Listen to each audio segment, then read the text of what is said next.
Today's buried treasure is a Ratchet and Clank game, and to that you say, what? All the Ratchet and Clank games have been big hits, I thought, but one of them definitely wasn't. Full Frontal Assault was Insomniac's take on the tower defense genre, using their beloved Ratchet and Clank characters and many of the other supporting cast from the Ratchet and Clank games, and it was definitely a little bit of an underwhelming experience. Didn't rate very well. I don't think we loved it on Reviews on the Run, but it did addict me. It did get its hooks into me, and this was right around the time when the iPhone gaming was just, a fountain of great tower defense experiences, and we were playing tower defense stuff all the time, and we were just hooked on the genre, as I'm sure designers at Insomniac were, and they said, well, we could make something like that too.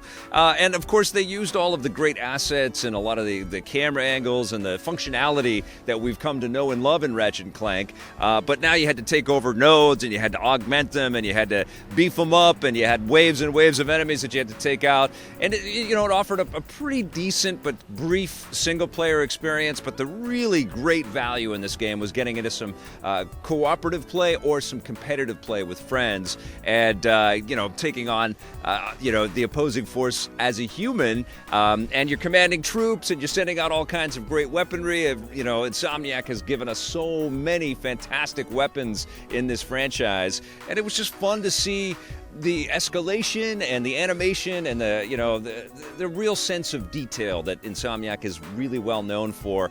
I feel like this game is definitely worth a look back at, because the perspective and the distance from it has warmed it in my heart. But I also feel like Insomniac was onto something here, and it would be cool for the company to revisit this, maybe augment it, add some extra material to this. I think this would never come to the Switch, but it's just unfortunate that Sony hasn't announced another portable console. It'd be great on a new version of the Vita, or I keep wanting them to make a PS4 Switch, but that's likely not going to happen.